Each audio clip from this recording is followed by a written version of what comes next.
RDC, le ministre de la Justice Constant Mutamba testé positif au poison, une enquête en cours, c'est ce qu'affirment plusieurs proches du ministre de la Justice ce samedi à Actualite.cd.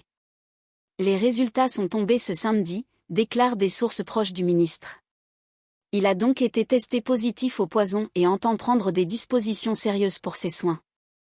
En début de semaine, le cabinet du ministre d'État, ministre de la Justice et garde des Sceaux, avait déjà exprimé de vives inquiétudes à la suite d'une série d'incidents troublants survenus dans ses bureaux, y compris un empoisonnement présumé et une intrusion par effraction.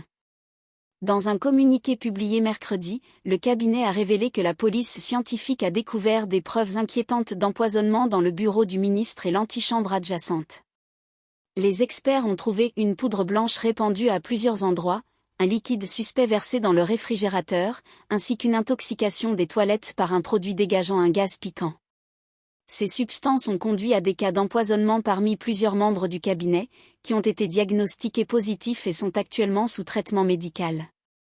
2 jours plus tôt, le même cabinet avait annoncé une intrusion par effraction dans le bureau du ministre dans la nuit du 1er au 2 septembre.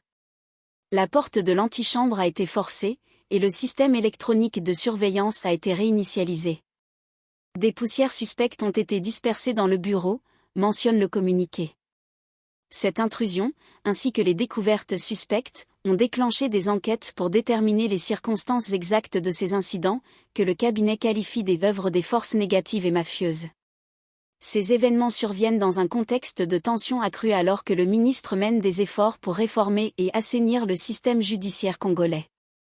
Les autorités n'ont pas encore désigné de suspects, mais elles promettent de faire toute la lumière sur ces actes qu'elles considèrent comme une menace directe contre la lutte pour la justice et la transparence en RDC.